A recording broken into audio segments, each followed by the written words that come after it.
So thank you all for being here. The first question I'm going to ask, is your mic good?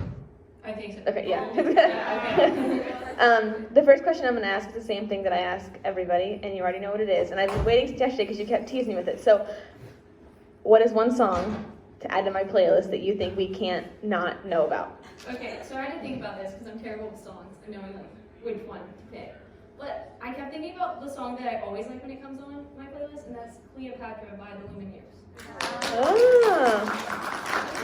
Okay, I will add it tonight for sure. Okay, so just to get started, tell us a little bit about you, family, background, interests, whatever you think you need to share. Go for it. Yeah, so I'm from North Carolina. Love the song. Sweet tea, that would be nice right now. But I'm from North Carolina. I grew up in a Christian home. 2 parents, two older siblings, older brother, older sister. Pretty normal family. We were all homeschooled our whole lives, so yeah, that's, I guess, a little bit. I really like bikes, if you didn't know that. I guess that's a thing too. I also have a unicycle. Can you, actually ride it? Yeah. Can you show me one day? Yes. Okay. Absolutely. Yeah. Wow, I think you're the first person I've ever met that has ever had and or known how to ride a unicycle. Yeah, I got it in May, so it's still a little, Okay. Yeah. A quarantine activity? Yeah. Gotcha. Okay. So you were homeschooled. Can you tell us a little bit about your experience with being homeschooled? Yeah. I always like to start by saying I have nothing against homeschooling. I think it works really well for some people. I have a lot of friends who are homeschooled who it went super well for them. But homeschooling for me wasn't great. I always like to say there was more of a focus on home than school, which was part of the issue. So I didn't really get schooled for a while, I guess is the way to put it. So I learned to read when I was 11, not because I couldn't read before then, but because I wasn't really taught how to read before I was 11. So yeah, I didn't learn how to read till I was 11, and then schooling didn't really start much until high school. So my experiences with homeschooling were actually really poor. Just out of curiosity, so before you could read when you were 11, Mm-hmm.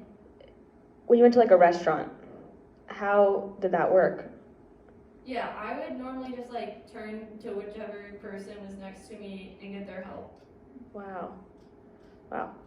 So then, okay, so when you started high school, it was evident that your education wasn't at the same level as most of your peers or other students your age. Knowing that, what did that feel like? It definitely didn't feel good. Yeah, I've always kind of felt a little stupid just because I always thought if I didn't, I thought it was my fault that I didn't know how to read. It was my fault that no one taught me. So I definitely felt stupid. I tried to hide the fact that I didn't know how to read till I was 11, and then once I did, I still wasn't a good level. So any situation that involved reading, I tried to avoid. Just really tried to put that to the side. If school came up in a conversation, I would try and quickly sneak out of that conversation because it's not really something I wanted people to know about, and I didn't want to talk about it at all. That must have been exhausting for you. A little bit. Yeah. I didn't have that many friends. Okay. So I can imagine that not ever being properly educated by your parents caused a lot of, or I guess could have caused a lot of strain and hurt sort of within your relationship with them. So what was that dynamic like for you guys? Yeah, so when I was really little, I didn't really know what I was missing out on. 6-year-old me was like, oh great, I can go outside and play. Even 8-year-old me was like, I can play all day, that sounds good. But over time it definitely put more and more strain on it. So I didn't really start education till high school. And I was just really mad at my parents. I yelled at my mom a lot, yelled at my dad a lot. And even when I did start school finally did start for me, it was here's a textbook, read it, here's a exam booklet, take your exams, and here's an answer key, grade your exams when you're done. So it was just here, do this all yourself. And so I think I had a lot of anger towards my parents just because I felt like they weren't invested in any form of education for me. and I just felt, I was definitely at odds with my parents a lot. And the older I got and the more I realized this was not how it was supposed to be, the angrier I got at my parents. So the first time I met you, you told me that you felt like you needed good grades to be loved by your parents, and that their love was a very conditional love. And so in order to achieve that love, given the fact that you had never actually been educated, you cheated through high school. And so I just wondered, like, within your own internal dialogue, how did knowing that, or I guess, for you knowing that your parents' love was conditional, or at least it felt like it was, how did that play into your decision to cheat? I mean, it was pretty high. I thought the higher my grades, the more I would be loved by them. So yeah, when you're given an answer key and told you grade your own things, it's not that hard to cheat. So I just thought, okay, if I get good grades, they're going to love me more, they're going to pay more attention to me, they're going to tell me good job. And that didn't happen, for one. And two, like, even if you did get a compliment, it was, like in my heart I'm going, I didn't earn this though, so it's not even a good compliment anymore. It's been tainted. And so I think because I associated love with good grades, I thought, cheating will just be the easy out of, I'll just cheat on every single exam, which is what I did, except for the SAT. So like, it seemed like the easy way out in the moment, but in reality, it didn't really give me anything that I desired. Yeah, so going off of that idea, did your grades ever actually lead to feelings of acceptance from your parents? Because you were getting good grades, but like you said, they weren't actually yours, and so that's sort of like a double-edged sword that you're constantly like trying to maneuver and handle. Yeah, no, I never, like, there was never once that I was like, yes, like, this has achieved what I wanted it to. Like, I could get 100, I could get an 80, anywhere in between, didn't matter what they said. At the end of the day, it wasn't my earning, it was me sitting at my desk copying things from an answer key, and so that doesn't actually prove I'm smart, even if the rest of my family thought I was. That in my heart I know I'm still the stupid kid that can only get compliments by cheating. I can't even get compliments on my own. That also must have felt exhausting, like, all the time for you. Yeah, a little bit. Yeah. So from what you've told me, your junior year of high school proved to be a rather challenging season for you. Is that a fair? Yeah. For a lot of reasons. So before I ask any questions about that time, can you give us just a bit of background about what was going on for you personally and within your family unit at that time? Yeah, so obviously I was busy cheating in school, which, believe it or not, does take a little time. So I'll just go through like a typical day and then explain kind of why, so basically going into junior year of high school, my grandma on my mom's side, who, long story short, just wasn't a good person. Like, everyone wants their grandma to be like that really great grandma, but mine was not. She ended up overdosing on prescription drugs like 3 times in a week. And so my mom really wanted to take care of her well, or at least get her into assisted living. So she was just consumed taking care of my grandma. So she would be gone most days. When she was home, she was on the phone. When she wasn't gone or on the phone, she kind of shut down. My mom's relationship with my grandma wasn't good, and so doing this was just super exhausting for her. And so if you wanted to have a conversation with her, 9 times out of 10 it wasn't going to end well, just because she wasn't really approachable and she just was always on edge. So basically I get up every morning, I go to cross country practice at like too early in the morning. I get up at like 6 a.m. for that, come home, and sometimes I'd have to stop on the way home and get groceries for the household. Every single week I dusted our entire house. Depending on the month, I either kept the kitchen clean, I either kept the bathrooms clean or did the entire family's laundry. And then I would make all my meals. I made dinner for the family most nights. If people were around and made lunch or breakfast for others. Yeah, so it was a busy time. I guarantee you my parents are watching this right now and thinking, my child is the laziest person I have ever met. She doesn't do anything. Sorry, Mom. Sorry, Dad. So that's a lot for anyone to have to deal with, let alone a 17-year-old, not even legally an adult. And unfortunately, it was during that time that you began your battle with addiction. Could you share a little bit about that? Yeah, so I didn't really have friends at the time, and I was just like always on the go, always doing something for others. And I just like felt really alone and really lost, and so I thought I needed something to fill me up. And my parents were like kind of helicopter parents, but not in like the sense of like, it was just like anything I did outside the house, they didn't really pay attention that much inside the house. So like one night, just up late, trying to find something to fill me, ended up on a site, ended up watching porn, and thought, oh yikes, that's not good. That's a one-time thing.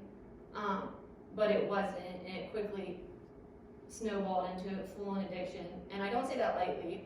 So when I say that, like, there were days when I'd get up at 6 a.m. to go to practice, and then I'd go the whole day, and then I would end up staying up all night because I couldn't sleep. And it was just this circular pattern of watching porn, feeling awful, watching something else, and then feeling the draw again to watch porn again. And so I'd end up spending the entire night awake and then go back to practice again without ever falling asleep. And that was probably like once a week or once every other week that I would go through that pattern. And so on top of everything else, I wasn't sleeping, which wasn't good, but it just became this really bad addiction very quickly. It kind of became a big part of my life junior year. So you just mentioned that a large part of your addiction was the fact that you didn't really know anyone or have anybody like socially to support you, and thought that porn would be able to like sort of fill that void. So I'm wondering specifically about your social support system. Obviously your family was with you, but were they present? And then outside of the home, what was your social network like? Yeah, so I kind of mentioned my mom, who was really busy and not super present. My older sister and dad were also busy doing other things, so I felt like for a good bit, people didn't really notice a lot of what I was doing or really much about me, so I felt like my support at home wasn't that great. Socially, I didn't really have any support, so I ran cross country, I did sports a lot, I really enjoy sports, but it was just seasonal, and most people already had like their friend groups, and especially since it wasn't, so like I did homeschool sports since I was homeschooled, so I wasn't attached to a school, so I wasn't seeing these people every day outside of this context of the sport. So I didn't really fit in with them. I didn't have friends from sports. I didn't have friends from school because I didn't go to school. And then, like I said, I grew up in a Christian home, but my family jumped around from church to church, probably from the time I was 7 till like now. So I didn't have church friends because I was always going to a different church. Sometimes we'd stay in the church for a week, a month. Sometimes we'd get close to a year, but we always left, so I never felt really the freedom to make friends there. So I didn't really, like I had some people I would talk to, but I didn't really have friends, so I didn't really have social support in my life at the time. Did anybody know about your addiction? No, not until after. No one knew. Why didn't you tell anybody? It's not something you really share. Yeah. Like there's a lot of shame associated with it, and there's a lot of stigma of like, oh, that's just something you don't do. So like, why even talk about it? You just don't watch it. It's not that hard. And so I didn't really feel the freedom to tell anyone. So the summer after your junior year, you became a Christian, is that correct? Okay. So before we get into that, I'm curious, why, because you mentioned that you were raised in a Christian home, but you weren't a Christian. Is that a fair statement? Yeah. So you were sort of like being like reinitiated, is that proper terminology? I don't know. Born again? I don't know. Reintroduced to the gospel. Okay. So what about Christianity over other religions was so attractive to you? Yeah. So I mean, obviously there's the previous knowledge of growing up in a Christian home and being around it. But if you think about it, like what other religion offers free grace and this unconditional grace where you're just forgiven? You don't have to earn anything. It doesn't matter whether you haven't been educated, whether you've watched porn, doesn't matter any of those things. You're just forgiven because you asked for it. And so I think Christianity is the only religion that just forgives you. And it's just such a compelling thing to realize that Christ is standing there just waiting for people to come to him and ask for this forgiveness. And he's ready to accept his children into his arms. Was that like liberating for you after everything? Yeah. It's an incredible feeling. Yeah. So do you want to share a bit about your neighbor, I think, and how you were reintroduced back into Christianity? Yeah, so my next door neighbor, I've known her since I was like 5 when we moved in. And like we were friends when we were little. Obviously next door neighbors, the older we got, the more we grew apart. We'd see each other in the summer when we swam. Whenever it snowed once a year, we would go play in that. You think I'm joking? I'm not, once a year. But yeah, so one day, junior year in the fall, she texted me, she was like, hey, what are you doing tomorrow night? Which she didn't really text me that much, so I was like, oh, nothing, like I didn't have a life. She was like, hey, do you want to go to Young Life? I was like, sure, and then I Googled what Young Life was because I had absolutely no idea. And so I went. I didn't really enjoy it, but it was a way out of my house, so I went back and just kept going, and then went to summer camp with them. I ended up enjoying it. Are pretty involved with Young Life now, from what I can tell. Yeah, but started enjoying it at some point junior year, and then went to camp that summer. So you mentioned that Young Life made you realize that, quote, my life is trash. That her quote, that was not my quote. And that you wanted to change. But then you believed that what you had done was, again, quoting, too bad. But then another quote, a magical piece of cardboard came into your life. Can you just clarify all of those and what all of that means? Yeah. So I went to Young Life camp the summer after my junior year of high school. And by like the first or second night, they were just talking to us, and I realized like my life is trash. Like I don't like any part of it really. I'm not enjoying life. I'm not living for anything really.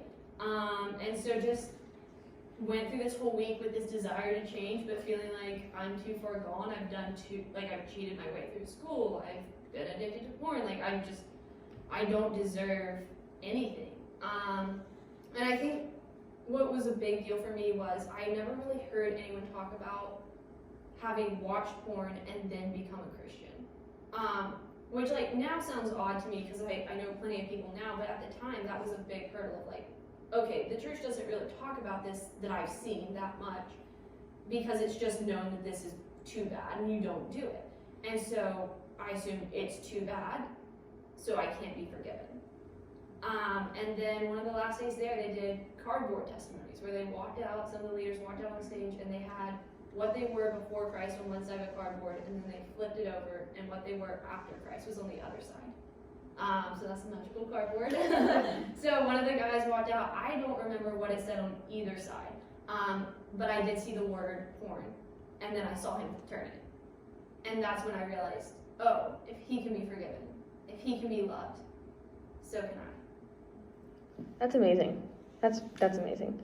So can we talk about addiction for a bit longer? Because I think there's a lot of stigma associated with and around addiction, when in reality it's a disease, and a disease is not something that you choose. It's not a choice. And addiction isn't something I've personally struggled with, but before writing this, I tried to read up about it. So it can't be like cured, quote, but it can be managed successfully. So what has your recovery process been like? And do you agree with that statement, or have you had a different experience with recovery? Well, obviously, like at some point you make the choice to start consuming whatever it is. But I do think you get to a point where you're truly addicted, where you're not necessarily making the choice, where you're saying, oh, this is the last time, and then you come right back to it. I would say recovery is not a perfect process. As much as I would like to sit here and tell you like, oh, like the day I accepted Christ in my life, I did away with porn and I've never watched it again. easy as just accepting Christ into your life and you're good to go. Like, I wish that was the case, but it's not. And so I think no matter what it is, what I found, no matter what the substance is, but with what I found with porn is if you're going to stop doing something, you have to replace it with something. You can't just say, I'm going to stop watching this, or I'm going to stop doing this thing. Because when you get that desire, you have to have something else you go to instead. So you have to have like kind of this replacement thing that you replace your addiction with. So yeah, it's not a perfect process. It does take time, and I say like, I decided summer after my junior year of high school that I was going to be done with porn, and I'm sitting here a junior in college, and I still, depending on the day, struggle with it to different degrees. It doesn't mean I actively watch it. It just means it's still a presence that I struggle with and something that I have to choose to avoid. Some days it's harder. Some days I don't really think about it, but it's definitely something that's still not, it doesn't go away. So kind of like what you're saying is something that you do deal with long term. As much as I wish I could tell you, no, at some point it just like poof, magically is gone. It's something that is a long-term issue. Yeah. So you're obviously in a better place with it now. So knowing what you know now, what would you tell a younger self or a younger Addie about the recovery process? I was terrified at first. I thought if I slipped up once, I said if I kind of had the mindset of, so I wasn't a Christian, and I was living in this addiction, and then Christianity is kind of what pulled me out. So if I'm a Christian now and I fall back into it, how in the world am I going to get back out? It was kind of the mindset I had at first. So one, that's false. God's grace prevails; it's consistently there, and there's nothing that you can say like, oh no, like God only did this once, so He can't do it again. But I would say like, just be patient and know that it takes time and that it's not perfect, and to rely on other people, because you can't just do that alone. You can't, if you're doing something that you're hiding, you can't just continue to hide it and overcome it. I think a big step for me was the first time I told someone, and just getting that out and getting help from that person. When was that, just out of curiosity, if you don't mind sharing? Yeah, it was October of my senior year. I told my young life leader. Yeah, of high school, yeah. I told my young life leader, she kept telling us, we were at a weekend camp, she kept telling us that there's nothing that we could ever say to her that would change how she viewed us. And I took her seriously, so I told her. And she just really came alongside me and said, I have no idea how to help you, but I'm gonna find out. And so I'd say like, trust other people with that.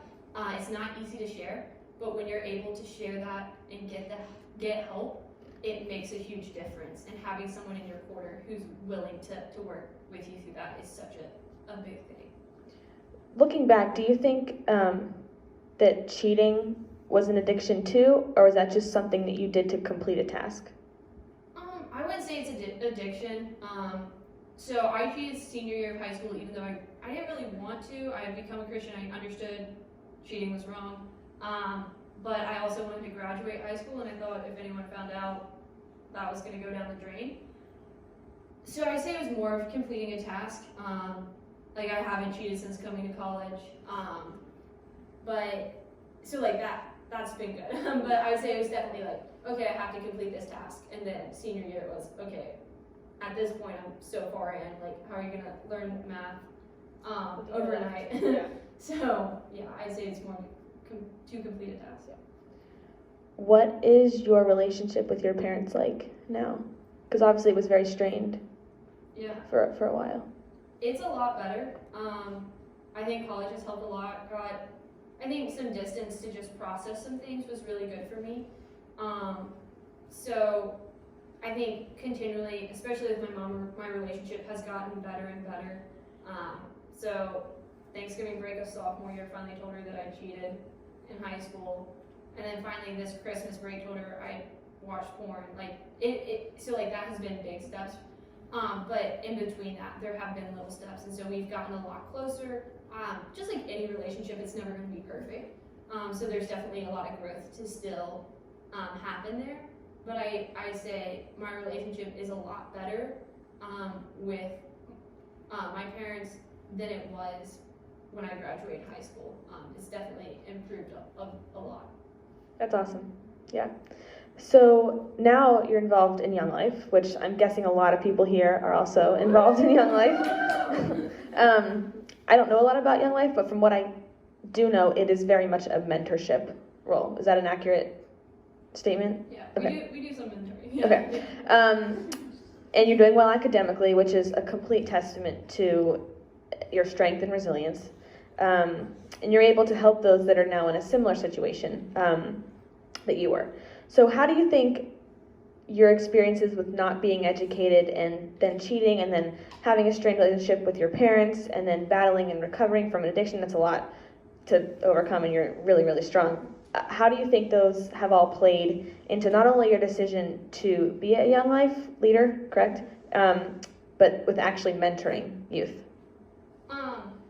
Yeah, I kind of decided coming into college that Young Life is something that I really wanted to do, mainly because Young Life was kind of the vehicle that caused the change in my life to turn to Christianity and turn away from a lot of things that had happened in the past. So that was kind of like an immediately like, okay, I'm going to be a Young Life leader so that I can be in this role for someone else. I would say like all the things that have happened in my life definitely like play a role. Like, okay, these are experiences I can use. I can definitely sit there. I can talk to some of my Young Life girls and explain some hard things just because of some of the things I've been through and relate in cool ways. But I would definitely say like the biggest kind of reason that I'm in the role I am now, the kind of deciding factor of becoming a Young Life leader, was the fact that my Young Life leader was there for me when I needed someone most. That's really beautiful. Yeah. So she like stepped into that role when I didn't have anyone in my life, and just showed up in my life in so many ways that looking back on it's just really cool to see. And so knowing that and seeing that, I thought, how can I not at least try to step into that same role here? And now you get to be that for somebody else, that must be an amazing feeling. Yeah, it's pretty cool. Obviously, like everyone has different experiences, but it's cool getting to walk through some hard things with the girls at the local high school. Yeah. So let's talk about Deeply Rooted, because when I ran into you yesterday, I met with her 2 weeks ago now, and this didn't come up at all, and I can't believe we missed it because it's such a huge thing, and it's a total full circle moment for you. Would you agree with that? Yeah. So first, just to start off, because I had no idea, what is Deeply Rooted? So Deeply Rooted is a mentoring program that we started this summer on campus. So we pair upperclassmen, so sophomores and up, with freshman girls. So it's for female. If you're a guy, it's kind of like the mentor project, if you've heard of that. So basically last spring I emailed Mrs. Messer and was like, hey, kind of wish I'd had this my freshman year. Can we get this program started? And we were thinking, wouldn't it be cool if we had 15 pairs, like 15 upperclassmen, 15 freshmen? And so we just started the program over the summer. Me, Mrs. Messer, and then 2 current seniors kind of started working. And now there's like over 150 pairs. Wow. We have well over 300 people involved in the program. So we thought 15 would be nice. I guess 150 is better. Yeah. So we thought it'd be like this short, easy task. We'd pair everyone up in a few minutes, and that'd be the end of it. Yeah, but it kept being like, I was at work when we sent out the emails for upperclassmen to apply, and in like 30 minutes I got 40 emails. I was wow. wow. So it was a little overwhelming at the moment. So yeah, it's been really cool just to see how the Lord has just blessed this program, just opened this door that we clearly could not shut at this point.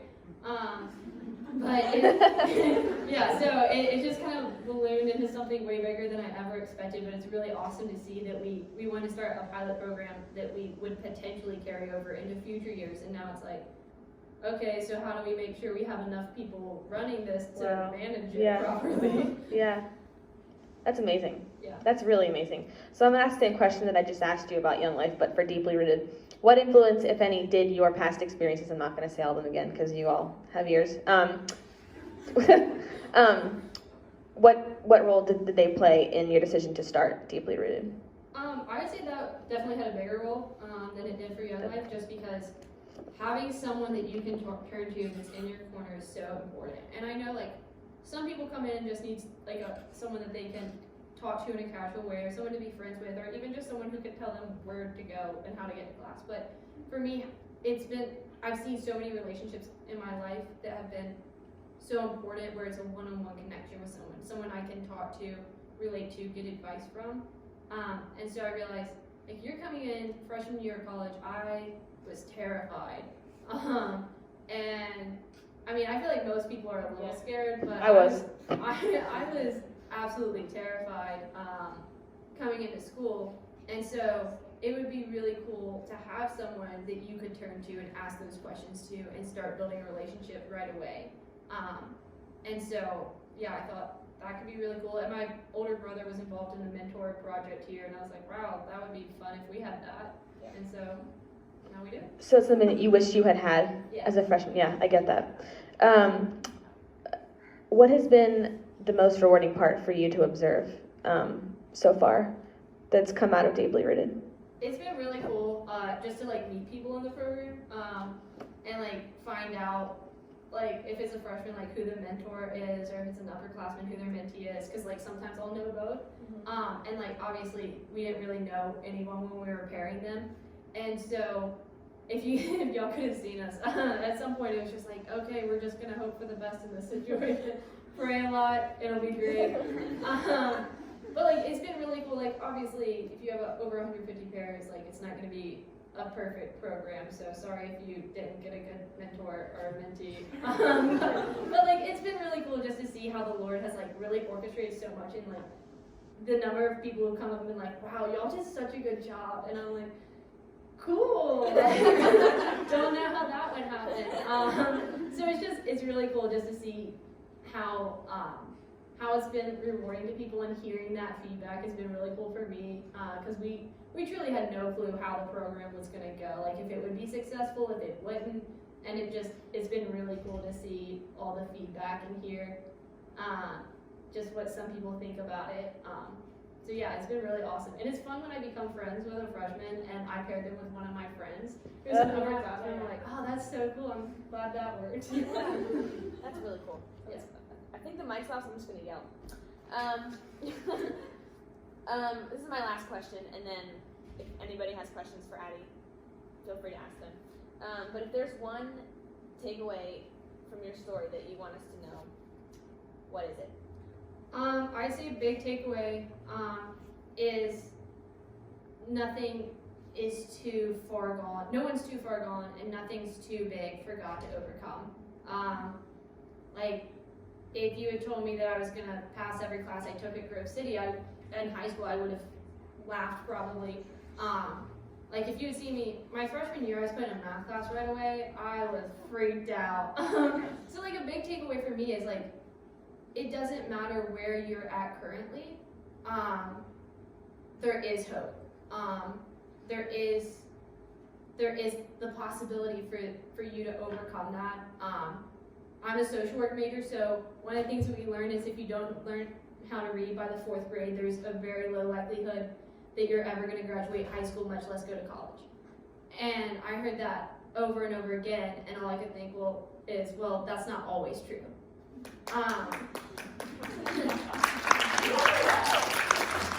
So, sitting here now, I would say a big takeaway is, if someone tells you something, it doesn't matter where they're at, how deep in they are, how bad their life seems, there is hope. And you can encourage them that, work hard and do your best, but there is hope that you can achieve something that you think is flat out impossible.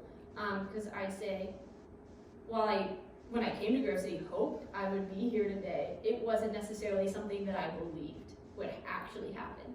I thought there was a high probability I'd fail out. So I think just a big takeaway is continually have that hope when things seem impossible, because it'll help you in so many areas. And it doesn't matter what you struggle with or what's per se wrong with your life. Just having constant hope through those bad times is, I'd say, the big takeaway.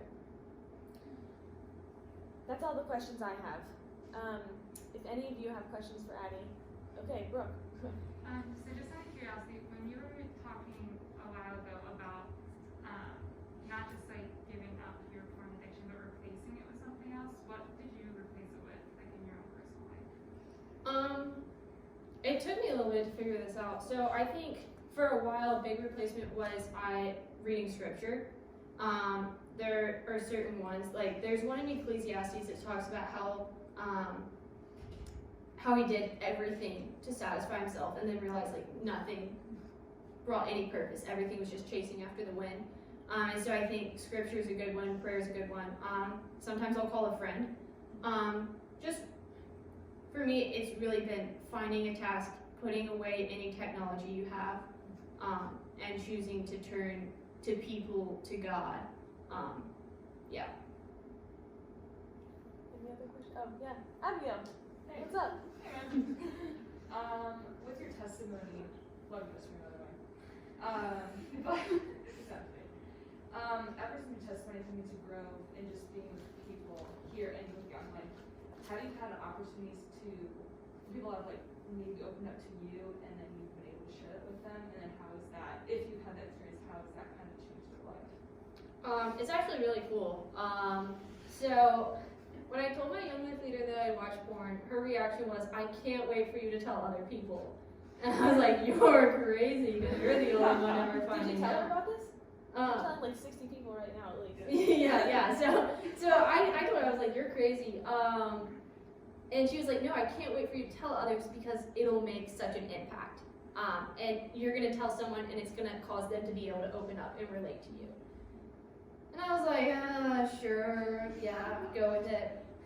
Well, freshman year of college, ended up telling someone. I didn't tell anyone about any of my educational past until like sophomore year because that was just real fresh, and I was really embarrassed and ashamed of that. But ended up freshman year sharing my story with someone, and she had already shared hers with me, and we got done, and she cried for a little bit, and I was like, maybe we're still friends. And then she opened up to me about something, and I was like, oh, and I like texted my young life leader. I was like, oh my gosh, you're right. I'm so sorry. And that has happened many times. Like, I think a big thing for me is I always assumed like not many girls struggle with porn. I always thought it was a guy issue. But the number of girls I've told my story to who have come back and told me about either a pornography or some other sexual sin has been really high, actually. And so it's been really cool to get to tell them that. On the Young Life side, I actually, two of my Young Life girls, we were going down to Chick-fil-A in August, and they were just asking me questions about homeschooling because they were just curious, and so I just told them. And it was really cool because I was able to tell them, I can sit here with confidence and tell you that God exists. All other reasons aside is I haven't failed a class. I'm still here. And there's no really logical explanation for why I've passed some of the classes that I have, other than the fact that God exists. And you work hard. Right. Sometimes. So yeah, it's been really cool to be able to share that with some of my Young Life girls and then other people on campus too, and just be honest, be vulnerable, and see how others are able to relate, to share, and to honestly like find hope that someone else struggles with the same things they do, and they can talk to someone about it without feeling ashamed or embarrassed. Any other questions? Yeah. I have like Oh, sorry. I pointed in general that's direction. a good question as well. What you're talking about, how the church doesn't really talk about sexual sin or porn or anything like that.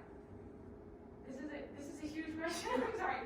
How do you think an effective way to do that is? Because it definitely needs to be talked about. But it's such a taboo subject that's like mentioned maybe once every 3 years in a sermon, and it's like, don't do it. So that's just my question. Yeah, I think it's a great question. I think, the church for sure should talk about it more. I think the first step is stop saying don't do it.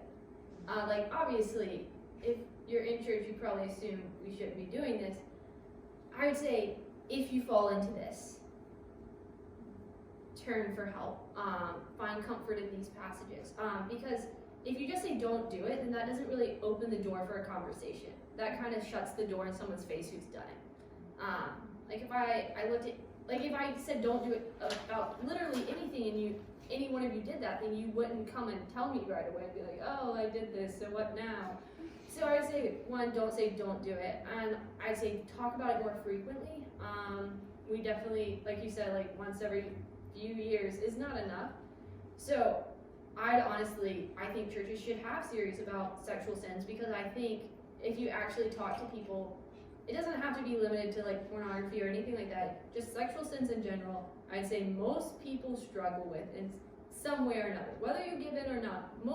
Probably every one of you in here would admit that you struggle with something.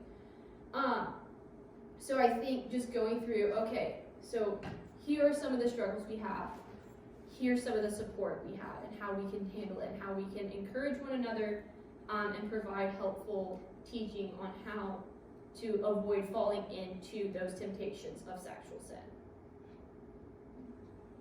Passion, did you read it?